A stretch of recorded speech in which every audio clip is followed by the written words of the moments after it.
Le Bitcoin est en train de nous montrer de sérieux signes de force. Depuis ici son petit range qu'il a connu pendant plus de 1 mois, nous avons enfin eu une décision, une cassure qui a été haussière.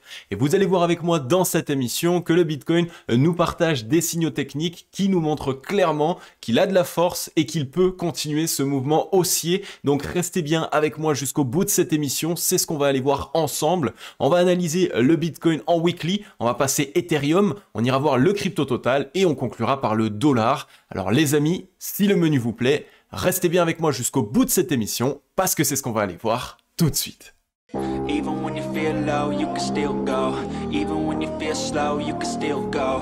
Even when there's no hope, you can still go. I never answer to no, man, I still go. Go, go, go, go, go, go, go, go, go, go, go, go, yo, go, go, go. Hello à toute la team Logic, ravi de vous retrouver dans cette nouvelle analyse du marché crypto-monnaie. On est aujourd'hui le lundi 2 octobre 2023 et il est actuellement 11h40 à l'heure à laquelle je tourne cette émission. Alors comme vous le voyez directement derrière moi, on a enfin une très belle map marché crypto-monnaie dans le vert. On voit un Bitcoin qui pousse, des altcoins qui suivent, ça fait du bien. Mais attention, on va aller voir ensemble du coup cette analyse technique. On va aller voir est-ce que le Bitcoin a bien la force pour continuer cette reprise haussière, est-ce que cette cassure est valide? Et donc, clairement, les amis, restez avec moi jusqu'au bout de cette émission. Et comme vous le savez, on est lundi. Qui dit lundi dit émission weekly. Donc, on va s'attarder aujourd'hui aux fameuses clôtures hebdomadaires que nous ont partagé le Bitcoin ainsi que le marché crypto-monnaie.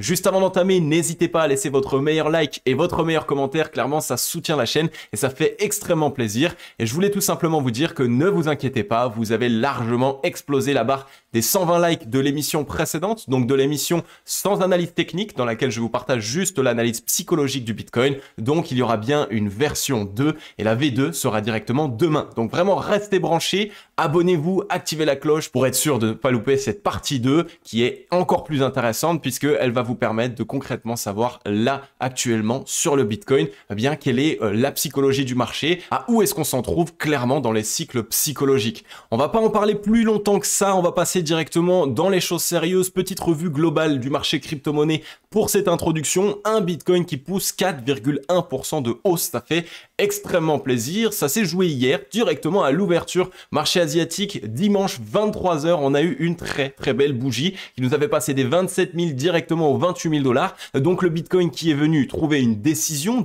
haussière sur le range qu'il était en train de mettre en place. Et ça, vous le savez, c'est déjà un premier signe de retournement. Mais si vous restez bien avec moi jusqu'au bout de cette émission, vous allez voir qu'on n'est pas au bout de nos surprises, que des informations qui nous montrent que le Bitcoin prend de la force, il y en a un certain nombre. On voit que évidemment les altcoins poussent en même temps, on voit Ethereum qui pousse de quasiment 3%, le Matic 3,5% de hausse, Solana qui nous pousse 11,3%, le ADA Cardano avec 4,5% de hausse, Uniswap qui nous pousse 2,4%, on a Atom Cosmos avec 3,8%, un léger retrait de la part du Chainlink avec moins 1,6%, mais bon clairement on ne va pas lui en demander trop, il a déjà réalisé une très belle performance sur la semaine précédente. Donc comme on le voit, une map entièrement dans le vert, drivée par une reprise du Bitcoin, et on va voir ensemble clairement est-ce que ce retour du Bitcoin pourrait permettre une altcoin season et permettre tout simplement un rattrapage en termes de performance de la part des altcoins. Et bien c'est ce qu'on va voir ensemble et je vous en ai parlé dans l'émission précédente.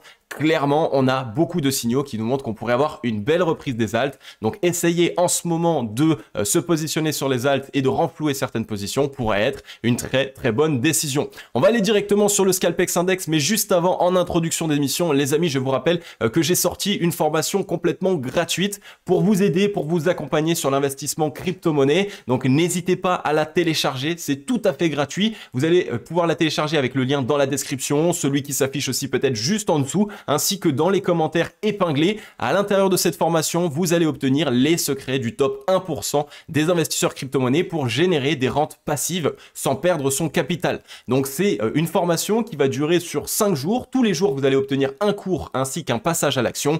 et clairement, si vous la suivez bien jusqu'au bout, vous allez obtenir des informations et des stratégies qui vont vous permettre de faire la différence sur votre investissement. Donc si jusqu'ici, vous étiez un petit peu perdu, vous investissiez par rapport à des analyses techniques que vous voyez en ligne, mais que vous n'aviez pas de réelle stratégie, une stratégie qui est adaptée à votre propre profil, alors vraiment, les amis, n'hésitez pas à sauter sur l'occasion. Vous allez obtenir au jour numéro 1 une présentation et une ouverture. Le jour numéro 2 sera l'état d'esprit d'un investisseur et la vision à adopter. Au jour numéro 3, ça va être la mise en place d'un profil d'investisseur et du plan d'action pour acheter et vendre au bon moment. Le jour numéro 3, vous allez aussi obtenir les règles d'or de l'investisseur crypto-monnaie. Ensuite, le jour 4, ça va être le vrai rôle d'un investisseur et comment professionnaliser son investissement. Et le jour numéro 5, qui vont être les outils et stratégies indispensables pour investir comme un professionnel. Donc, clairement, les amis, c'est pour vous aider, c'est totalement gratuit. Vous pouvez le rejoindre et commencer à utiliser ces informations, ces stratégies, à les appliquer directement dans votre propre investissement et à commencer à obtenir des meilleurs résultats, mais aussi et surtout, eh bien, de ne plus être perdu. Vous allez clairement savoir ce que vous faites. Donc, c'est votre moment, c'est tout à fait gratuit. Vous êtes déjà plus de 130 membres en même pas 4 jours. C'est juste incroyable. Donc, allez-y les amis, je vois à quel point ça vous fait plaisir. C'est votre moment. Vous pouvez directement le rejoindre avec le lien dans la description. On va passer sur le Scalpex Index. Alors, juste avant de vous passer comme d'habitude le Crypto Fear and Greed, etc., j'ai juste laissé les annotations que je vous avais fait dans l'émission précédente. C'était la semaine dernière. Regardez ici. Je vous avais mis les liquidités qu'on n'avait pas encore réussi à récupérer donc sous cette petite consolidation et je vous avais dit qu'on allait potentiellement aller faire une déviation à la baisse pour récupérer les liquidités longues qu'on a positionnées ici dans ce petit range et ensuite qu'on allait rebondir. Eh bien, regardez, ça n'a pas loupé, on a fait exactement la même chose. On a cassé la ligne de coup, récupéré les liquidités des deux bottoms précédents et ensuite, structure de double bottom, grosse récupération. Donc, comme vous le voyez, c'est ici tout simplement ce que je voulais vous mettre en avant, l'action price qui est extrêmement pertinent parce qu'on est clairement sur un cas d'école. Le cas d'école, c'est quoi? C'est la fausse cassure haussière où on vient prendre les liquidités short et ensuite, bien qu'est-ce qui se passe? Les whales, pour pouvoir relancer le cours, ont besoin de liquidités. Donc, elles viennent les chercher ici par rapport à toutes ces liquidités longues qu'on a pu accumuler. Ça leur permet à elles de pouvoir du coup récupérer des positions et boum, structure de double bottom et reprise du Bitcoin. Donc, extrêmement intéressant les amis, cette action price, n'oubliez pas de la garder en tête. On peut souvent avoir cette nécessité de venir récupérer les liquidités longues dans un premier temps, celles qu'on a accumulées avant une réelle récupération. D'accord? Donc, gardez bien ça en tête. Donc, comme d'habitude, le Crypto Fear and Greed dans la neutralité, on est vraiment sur du 50-50.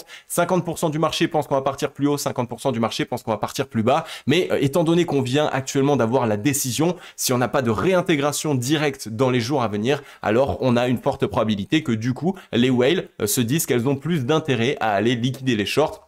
Et ça, on peut le voir directement ici sur les liquidations. Hein. Regardez, hier, on est allé du coup liquider ici 75 millions de dollars de position short et on a eu des beaux petits spikes. Hein. Ici, le 29 août, on a liquidé 115 millions de dollars de position short. Donc, comme vous le voyez ici, là, pour l'instant, depuis plus de 3 semaines maintenant, on a quand même pas mal de liquidations short qu'on réalise. Donc ça, c'est un très bon signal puisque ça montre qu'il y a eu de nouveau du pessimisme sur le marché crypto et donc qu'il y a eu beaucoup d'investisseurs qui ont complètement shorté le marché, qui ont changé leur fusil d'épaule. Donc ça, c'est très intéressant. Généralement, c'est ce qui alimente un short squeeze. Un short squeeze, pour les personnes qui ne savent pas, c'est un très fort mouvement à la hausse qui permet du coup d'aller liquider toutes les personnes qui se sont positionnées short. Ok, donc voilà pour les liquidations, rien à dire de plus. Hein. On est bien allé taper ici une certaine zone de short. On est revenu au-dessus des tops précédents. Là, ici, on est allé chercher au plus haut les 28 485. Clairement, actuellement, je pense qu'on a fait déjà un assez gros mouvement. On risque tranquillement à court terme de revenir tester la ligne de coup de ce double bottom, hein, puisque là, on a bien validé le double bottom de reprise.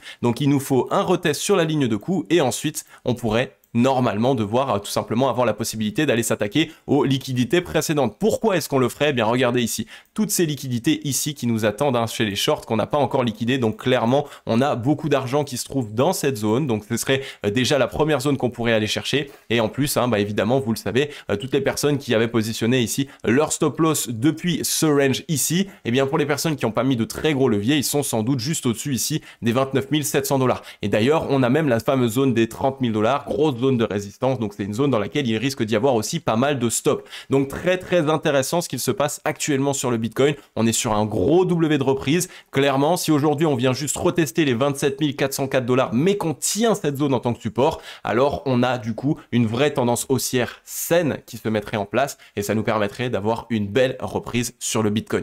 On va passer maintenant sur le Bitcoin en weekly. On a eu la clôture hebdomadaire, exactement comme je vous en ai parlé la semaine précédente. Je vous avais dit que si on avait une décision acheteuse, on allait largement venir clôturer au-delà de la mèche précédente qui était les 27 493, donc cette zone ici qui avait déjà été défendue par les vendeurs la semaine précédente. Et donc boum, énorme ravalement haussier. Ici c'est du coup une très belle structure de chandelier japonais. Quand on a eu ici un chandelier japonais qui a été défendu par les vendeurs ici, qui a fait rejeter les 27 400, et quand juste après on envoie un chandelier japonais de décision de la part des acheteurs qui vient au-dessus du point le plus haut de la clôture du chandelier japonais précédent, c'est peut-être un tout petit peu technique, mais ne vous inquiétez pas, la compréhension n'est pas non plus extrêmement grave. Et bien quand on fait ça, on a du coup une belle structure qui se met en place. Donc là, clairement, on a de très bons signaux, surtout en weekly, puisque en weekly, on n'a toujours pas quitté les 0,382, qui est la première zone d'arrêt, la zone que normalement les acheteurs, quand on est en tendance haussière saine, sont censés tenir. Et bien là, on le tient bien. On a eu une grosse défense à ce niveau-là, très grosse défense aussi ici après un énorme range. Donc on a vraiment de bons signaux. On a surtout ici un très bon signal qui est qu'on est revenu tester cette zone de support et qu'on la tient largement. La zone des 24 912 $, quasiment les 25 000 $, on est en train de la tenir. Donc ça nous montre que on est dans une tendance haussière saine, qu'on vient de toucher la borne basse du range et donc que maintenant on va déjà aller s'attaquer à la borne haute. À voir si ça va nous permettre d'envoyer le double bottom qu'on est en train actuellement de mettre en place. Et ça aussi, je vous l'avais parlé, on avait vu le M qui était en train de se mettre en place, tout le monde avait dit ici, attention, on va casser la ligne de coup, ça va partir bien plus bas. Et moi, je vous avais dit qu'on allait utiliser cette information qui est aux yeux de tous et que tout le monde voit afin de piéger. Et bien, c'est exactement ce qu'on a fait. On a fait des mèches, on a liquidé, on a créé un range évidemment où là aussi on a cherché des liquidités en haut, en bas comme on le fait habituellement, mais finalement, décision acheteuse, on vient sauver le bottom précédent. Donc ça, c'est un très bon signal sur le Bitcoin. Clairement, on est en train de réaliser quelque chose de très intéressant. En plus de ça, sur le ratio long short, on a soufflé. Les acheteurs ont bien récupéré de la force. On se trouve actuellement sous la zone de neutralité. Donc les acheteurs ont beaucoup de force et si on tient bien cette zone de neutralité et qu'on arrive à la récupérer, là il va nous falloir vraiment la récupérer sur cette semaine, alors on aura du coup une validation qu'en weekly, les acheteurs ont tenu la zone pivot et surtout qu'ils conservent le momentum. Donc ils conservent la force dans le mouvement, ce qui va leur permettre de continuer cette tendance haussière qu'on a initiée. Donc là encore un très bon signal. Les acheteurs récupèrent la force et on est en train de s'attaquer à la zone de neutralité. Donc on pourrait avoir vraiment une semaine très puissante et essayer de se retrouver 29 000, quasiment même 30 000 $ à la fin de cette semaine. Et au vu de comment c'est parti actuellement, clairement, il y a de belles probabilités. Maintenant sur le RSI, je vous en avais aussi parlé, on avait quitté les 50, c'était pas le meilleur des signaux possibles, mais on est déjà en train de le récupérer. Donc là, clairement, c'est extrêmement pertinent ce qu'on est en train de faire. Là, deux possibilités, soit on revient pullback pour s'assurer que ça soit bien une zone de support et ensuite seulement on rebondit, ce qui ferait que du coup cette semaine on n'est pas une réelle réaction, soit à l'inverse, on est directement ici sur le double bottom qu'on avait ici, puis le deuxième bottom. Donc clairement, on est sur un double bottom dans un double bottom. Là, on est à l'aube d'avoir enfin le mouvement excessivement haussier. À chaque fois qu'on vient faire ici un retest de la demande et qu'on vient trouver une consolidation longue sur le Bitcoin après une reprise, quand la décision se trouve acheteuse, alors généralement on assiste au mouvement ici excessivement haussier. Celui qu'on n'a pas encore réalisé puisqu'on s'était arrêté au 70, là on devrait aller chercher 75 voire même 82 RSI et donc si on a bien la décision, ça pourrait nous permettre assez rapidement de nous retrouver entre les 40 000 et les 42 000 $ et même potentiellement aller chercher les liquidités un petit peu plus haut des 47 000 $ qu'on avait ici précédemment. Donc clairement, on est ici à l'aube d'avoir enfin une décision. On est sur le troisième trimestre 2023 en septembre, donc c'est le moment où généralement il commence à y avoir du mouvement et que ça commence à bouger. On est en octobre, le mois de septembre vient de se terminer, donc on a la possibilité d'enfin renvoyer quelque chose d'intéressant. Donc à surveiller réellement, là on voit pareil, sur le petit mouvement baissier, on avait très peu de force vendeuse. Regardez ici en fait, si vous devez comprendre un petit peu, depuis qu'on baisse, on fait que avoir de moins en moins de force vendeuse en weekly. Donc clairement, on est ici sur une tendance haussière qui est en train d'être saine. On essouffle les vendeurs à court terme, mais en tout cas à long terme, on est ici toujours sur quelque chose d'intéressant. Donc voilà pour le Bitcoin. Et encore une petite indication à vous dire, c'est le ruban de moyenne mobile. Les amis, enfin, on est repassé au-dessus du ruban de moyenne mobile. Donc c'était un petit peu le dernier indicateur qui pouvait m'envoyer un signal bullish. Maintenant attention, je vous l'ai déjà expliqué, le ruban est actuellement à plat, ce qui veut dire qu'il ne joue pas une très grosse zone de résistance. Donc il faut quand même clairement qu'on arrive à s'en décorréler et qu'on lui permette de s'orienter. S'orienter, ça veut dire de devenir plus épais, comme je vais vous le montrer, comme on a pu l'avoir dans le passé. Regardez ici, ça c'est un ruban de moyenne mobile qui est orienté. C'est un ruban qui, si on revient dessus, il joue une zone de support. Regardez à ce niveau-là, on le voit actuellement. Donc là, c'est exactement la même chose. On est au-dessus du ruban, clôture hebdomadaire au-dessus de l'EMA 89. C'est un très très bon signal. Et maintenant, on veut s'assurer de pouvoir rester au-dessus de ce ruban et de faire en sorte évidemment qu'il puisse s'orienter à la hausse pour qu'il joue une très très grosse zone de support. Voilà, rien à dire de plus actuellement sur le Bitcoin. On va pouvoir passer directement sur Ethereum. Ethereum un tout petit peu plus en retrait, mais vous allez voir avec moi que je pense qu'on est enfin dans cette décision qui est en train de se faire. Pas encore de gros volume. C'est plutôt ici embêtant, j'attendrai quand même un petit peu de volume. On est revenu tester la ligne de coût sur Ether au 1731 $. Donc là pareil, hein, cette semaine va être très décisive. Si on se fait rejeter de cette ligne de coût, ça peut être un signal bearish, hein. Ça peut être une simple retest de ligne de coût du M et finalement on va plus bas. Mais c'est pas forcément ce que je vois. Donc c'est pour cette raison qu'on va attendre la semaine, la clôture afin de voir ce qu'il se passe. Mais clairement, regardez hein, la réaction ici sur ma trend que je vous ai montré. Pour moi, Ethereum, il est toujours dans ce triangle de compression. Là, on comprime tout à fait la volatilité. Et donc bah ici vous voyez la trend elle tient sa zone de support, on l'a tenue à de nombreuses reprises. Donc clairement on est en train d'avoir une belle décision ici au contact de cette trend. Vous voyez, on pourrait hein, clairement potentiellement même au vu de la consolidation qui dure maintenant depuis plus d'un an, et bien enfin avoir une décision. Je pense que Ethereum est enfin dans cette possibilité de disposition de double bottom ici pour casser sa zone de résistance. Et là, on pourrait hein, facilement voir un Ether retrouver déjà première zone de résistance, première zone dure, les 2401 $, et ensuite aller chercher la zone de rechargement vendeuse, excusez-moi, entre les 3300 $ et les 3900 $. Donc clairement, Ether, je pense qu'il est dans cette disposition à l'aube de renvoyer enfin un fort mouvement. Et on le voit dans le ratio long short par rapport au Bitcoin. On est ici, donc bien plus bas. Clairement, on a actuellement tout ce qu'il nous faut en termes de force acheteuse pour permettre au mouvement de s'envoyer. Et surtout que vous voyez, hein, on vient d'assister au croisement ici. Donc là, ce qui s'est passé, c'est que on a tranquillement ici essoufflé les vendeurs et boum, on est en train de croiser et on a forcément pas mal de probabilités ici que les acheteurs se remontrent et qu'ils commencent à faire rentrer du volume. Et dès qu'on arrivera au contact de la zone de neutralité, généralement c'est là où on commence à faire rentrer beaucoup de volume. Donc clairement sur Ethereum, c'est pour l'instant bullish, surtout avec la clôture hebdomadaire qu'on vient d'avoir ici, là qui a ravalé tous les mois précédents. Donc là on est sur un mois et une semaine de ravaler en une seule semaine. Donc clairement c'est quelque chose qui est très intéressant, ça montre une vraie reprise et vraiment de la force dans le mouvement. Maintenant sur le crypto total, extrêmement propre. Pareil, tout le monde voyait ici le M se mettre en place et je vous ai dit que personnellement, je pensais que on allait tenir la zone de support et que finalement, on allait transformer ça en double bottom. Chose qui est en train d'être faite. On est bien sur la zone de support. Elle a été défendue une fois, deux fois, trois fois, quatre fois, qui est cette zone des 1000 milliards. Donc, c'est une zone qu'on est en train de fortifier, qui devient une très, très grosse zone de support. Et maintenant qu'on l'a fortifiée à 4 reprises, bah, généralement, ce qu'on fait, c'est qu'on envoie un fort mouvement haussier. On se décorrèle de cette zone qui est maintenant une grosse zone de support et comme ça, si jamais à un moment il devait y avoir un manque de souffle acheteur, on pourrait revenir tester cette zone en tant que support et ne pas avoir peur qu'elle cède à la baisse. On a du volume qui commence à rentrer de manière croissante, donc là encore, c'est un très très bon signal pour montrer que les acheteurs se montrent. On a eu du coup cette zone de support qui a été bien sauvée, les liquidités qui ont été rachetées et la décision acheteuse ici immédiate. Clairement, on a tout ce qu'il faut. Et pareil que sur Ethereum, ici, le crypto total est bien essoufflé en termes de vendeurs. Mais à l'inverse, il a complètement beaucoup de force acheteuse. Donc, ce serait son moment à lui pour envoyer ce double bottom de momentum. Regardez ici, tac, tac, et boum, le mouvement excessivement haussier. Je pense clairement qu'on est là-dedans. Et je pense que les amis, d'ici la fin de cette année 2023, donc là, en décembre, on aura eu une potentielle cassure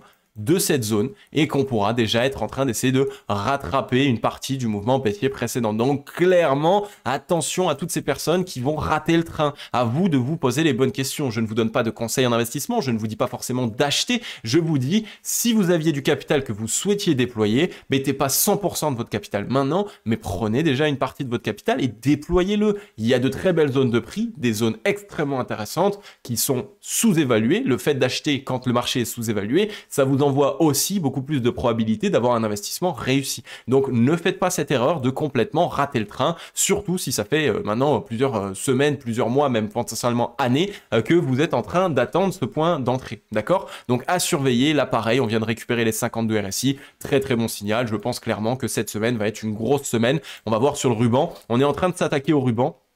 On aura une petite zone dure aux 1145 milliards, mais clairement ici, on le voit, ce sera en plus de ça la ligne de coup du double bottom. Donc si ici on a bien le double bottom qui se met en place, ce sera une très très belle reprise sur le crypto total. Et donc là, comme je vous l'ai dit, on pourra aller s'engager. Les 0,382, donc les 1630 milliards de capitalisation. Les 0,5 qui pourraient être pertinents, 1893 milliards. Et si jamais, écoutez, allez chercher les 2000 milliards pour la zone de rechargement vendeuse ici, dans laquelle là, par contre, on pourra d'abord, dans un premier temps, se faire un petit peu rejeter. Ok? Donc à surveiller, mais en tout cas, il y a vraiment quelque chose de très intéressant qui se passe actuellement.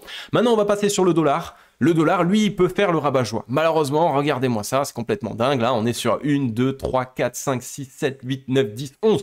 11 semaines de hausse consécutive. Alors, c'est complètement dingue, évidemment. À court terme, ça peut jouer le rabat-joie, mais c'est génial qu'il se passe ça parce que c'est un mouvement excessivement haussier. Et qui dit un mouvement excessivement haussier dit que de toute façon, à un moment, on se retourne. Et donc, quand on se retournera, ce sera clairement le catalyseur pour le marché crypto-monnaie pour lui permettre de repartir à la hausse. Donc là, plusieurs possibilités. Soit en hebdomadaire, vraiment on fait un mouvement excessivement haussier sur le dollar et on revient chercher les 108 points, donc là la mèche précédente, et donc après seulement on essaye de corriger. Ok, c'est tout à fait faisable, ce serait ici, regardez, il faut un double top, donc il faut le deuxième top ici pour ensuite envoyer le M top et donc vraiment faire en sorte que le dollar corrige fortement. Donc ça, c'est quoi? C'est tout simplement le dernier rebond, le rebond dans lequel plus personne ne croyait au dollar, puisque tout le monde shortait le dollar ici sur toute cette descente. On vient les liquider et ensuite on part à la baisse. Et donc là, ça crée un énorme M à l'encontre de ce que pensaient les investisseurs, puisque eux pensaient qu'on allait corriger tout de suite ici, ok? Donc c'est très intéressant de se dire ça. Évidemment, pour l'instant, à court terme, le dollar pousse, donc si le dollar pousse, le Bitcoin peut légèrement retracer, mais voilà, je nous vois faire une petite mèche à la limite, revendue, et semaine prochaine, commencer déjà à entamer un certain mouvement baissier.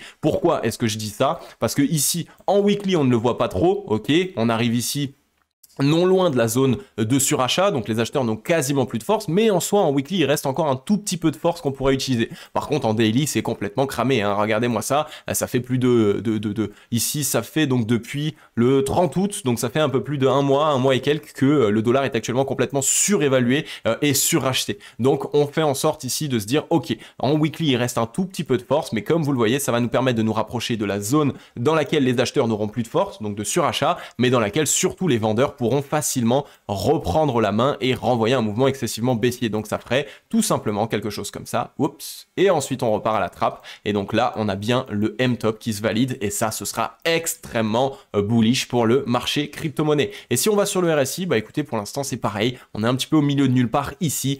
Dans la zone non loin du surachat, parce que les 70 de RSI, c'est la zone de surachat. On risque, je pense, de la toucher, mais dès qu'on va la toucher, on va s'essouffler et potentiellement repartir à la trappe. Donc ça, ce sera le moment où clairement le marché crypto va pouvoir reprendre. Donc attention à cette semaine qui pourrait être un petit peu piégeuse à cause du dollar, mais dès que le dollar aura mis en place sa petite mèche de liquidation et qu'il commencera à faiblir, à ce moment-là, le marché crypto-monnaie sera de nouveau dans de très très belles conditions pour repartir à la hausse. Ok la team, j'en ai terminé avec cette émission, j'espère vraiment qu'elle vous aura permis de bien comprendre ce qu'il se passe sur le marché crypto-monnaie en ce moment. C'est excitant enfin de revoir du mouvement, parce que là clairement ça faisait...